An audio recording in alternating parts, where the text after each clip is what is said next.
mean, it's, most valuable player. You take James Harden off the Rockets, they're still probably a 7, 8 seed in the West. You take LeBron off the Cavs, they're a lottery team. They're bottom dwellers in the weaker Eastern Conference. So to me, he's the most valuable to his team, obviously, and then obviously the most valuable, to the whole NBA as a brand. You couldn't have said it any better. And I also think that LeBron could win it every year, don't you think? The fact that he hasn't is ridiculous. Absolutely. I mean, I think the NBA knows that if LeBron James wins the MVP every year, it's kind of a bad look on them. So right. So my question is, if the Rockets are an 8 seed? You said an 8 seed in the West, right? They probably did 6, 7, 8, that range. 6, 7, 8, and LeBron and the Cavs are going to be a lottery team. Yeah, if you take LeBron off the Cavs, they're one of the worst teams in the NBA. So now what we're talking about is if the Cavs don't have LeBron, they're going to win 25 games because that's what lottery teams do. Yeah, absolutely. And if the Rockets, 25 as opposed to 50, and if the Rockets don't have James Harden, they're going to win 45 compared to 67? Sure. I mean, where are you going with this here? 50 so range. the win-loss discrepancy is the same if you take both of them off their team. I'm going to back up Geno even more. And the Rockets I don't think the Cavs win more. They might win 20 games without LeBron. With Kevin Love being hurt almost all year, in and out of the lineup, that roster sucks without him. And they don't make all those trades at the deadline if they don't have LeBron. So they're just stuck with that lineup that was awful before the trade deadline. They're not winning. They're winning 20 games. That team might have won more games without LeBron. Geno, you are a smart man, and I think it says a lot that guests continually side with me week in and week out. Now, also, should they make Space Jam 2 with LeBron, yes or no? That's tough. I don't know if he can ruin the classic. Thank you. God. Geno, you're on a roll, man. Yo, y'all smoking the same. I'm a little biased. That's my favorite movie of all time. So. One of the best. Why ruin one of the best? You aren't going to make it any better. It's only going to hurt LeBron's legacy to try to be as good as MJ was in that movie. Geno, Space Jam is your favorite movie of all time? Favorite of all time. There's nostalgic reasons. Not the best movie of all time, but my favorite. Everybody needs to have a favorite. Okay. It's that one that makes you think back to simpler times where you can connect. It makes you think about growing up and playing hoops. Yeah, simpler times. I love it. Geno, you're a basketball head, I noticed, because I've been around you. What is your favorite basketball movie? He just said Space Jam. Well, no, he said that's his favorite movie. That doesn't mean necessarily his favorite basketball movie. Let me ask you a question. Yeah. Throwing Space Jam out probably. I'm a big Glory Road, Coach Carter. Okay. I'm missing it. Probably one of those two. Jordan seems disappointed in that answer. What were you hoping for? No, that was a good answer. Jordan, what did you want to hear? No, that was a good answer. It was a young head answer, but that was a good answer. I was thinking, for me, I always say, he got game or he got game above the rim, above the basketball. But they're all good. I knew I was missing one. Yeah, they're all good. He got game for sure. Do you guys know what an underrated basketball movie is? And maybe both of you guys are going to hate me when I say this, but Eddie with Whoopi Goldberg. Underrated. It's kind of funny. It's entertaining. Right? Okay, thank you. Buffalo Bill or what? Wild Bill? Yeah. The owner? Yeah. But anyway. Moving on. Geno, we want to hear about what you're up to right now. Obviously, just leaving North Dakota. What's the process? What's the recruiting process been like now that you've reopened as a grad transfer versus when you were coming out of De La Salle? I think it's definitely a lot different. I think it's when you look at guys and you go on the grad transfer route, it's generally it's people that have proven that they can play at the college basketball level. So you're going to be a little bit more highly recruited. You're going to have the college programs reaching out to you because, like I said, you've proven it. You've been there. You've done that. Especially a guy like myself with NCAA tournament experience and putting up the numbers I did versus high school where I was probably a bit under-recruited, played in the system with a lot of other guys, and just, there's not that proven college experience. So I think, and probably most grad transfers can attest to this, is, it's a whole different monster the second time. It's a lot bigger, a lot, more people involved, and a lot more moving pieces. How does your mindset change going from a guy that was maybe under-recruited, being around guys like Jarvis and Reed Travis that were probably the the heavy hitters on your team. How does your mindset change now being, I guess, one of those heavy hitters, so to speak? Yeah, I mean, I think it just, it's made me extremely grateful. Like you said, I went from, kind of being, a little bit more in the shadows, a second or third option to where, people are, mentioning me on Twitter saying, I'm the top transfer available. It's just something that is extremely grateful for, and it's humbling to know that, all the work you put in, after being a little bit more unnoticed is paying off, and that everything you're doing is kind of all been worth it in the end. Definitely makes you take a different, look and a different approach to things, knowing that, all right, everybody says all these good things now, but where were you on me 4 years ago? That kind of thing. For sure. At the same time, though, are you glad that everything worked out the way it did? Are you happy that you went to North Dakota, proved yourself, and now things are working out the way they are now? And did you learn from that whole experience too to kind of make you appreciate the journey even more, considering where you are at this point? Yeah, definitely. I think, my 4 years at North Dakota helped me, grow as a basketball player, grow as a person, as a man, kind of shape who I am through experiences there. And definitely, if I had to go back, I probably wouldn't do it any different because, like you said, it's all worked out in the end. And at the end of the day, I'm going to probably have a chance to play for a program that, a lot of people want to play for when they're coming out. So I think it's all worked out. And, got one more step to try and kind of prove myself and see where I can go with things from there. As you know, we've already labeled this show as The Decision because, Jordan is hoping that you commit right here on air with us today. So I'm going to give you that chance now to announce to the world where you're attending college. I'm going to give you a drum roll. Ready? Weak-ass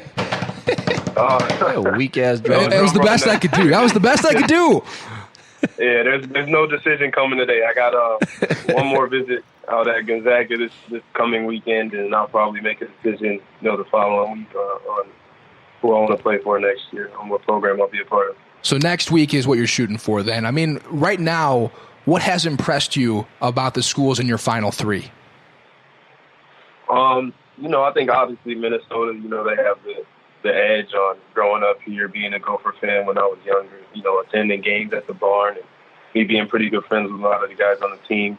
And obviously Coach Pitino's great. He's been hitting me up, talking to me a ton. The assistants that he's brought in have been really on me, and they've been excellent in the communication aspect, but also understanding that they are in the backyard and giving me a little bit of space to try and see a little bit of these other programs. And I think Xavier, having Ben Johnson out there, also a Minnesota guy, DeLaSalle guy, he's been really good at helping me through this whole process, not even just in recruiting, but just helping me with anything I could possibly need. And my visit out there this past weekend went great.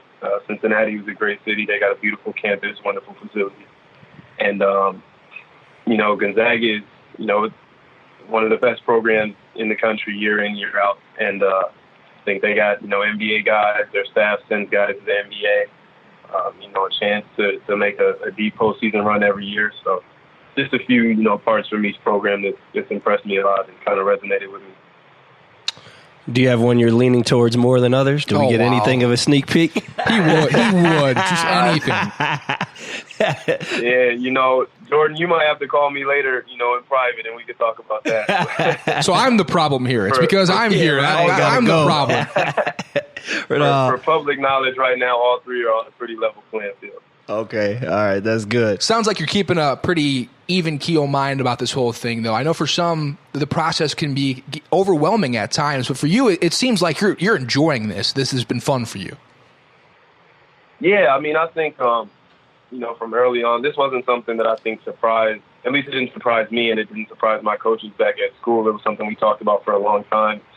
I think it was more, it was late getting to the public. But so I had gotten my release a while ago, and there were a few schools that I knew I wanted to contact. And I think it was just good to go through that process. And then when it did go public, then it did get kind of hectic for a little bit for me.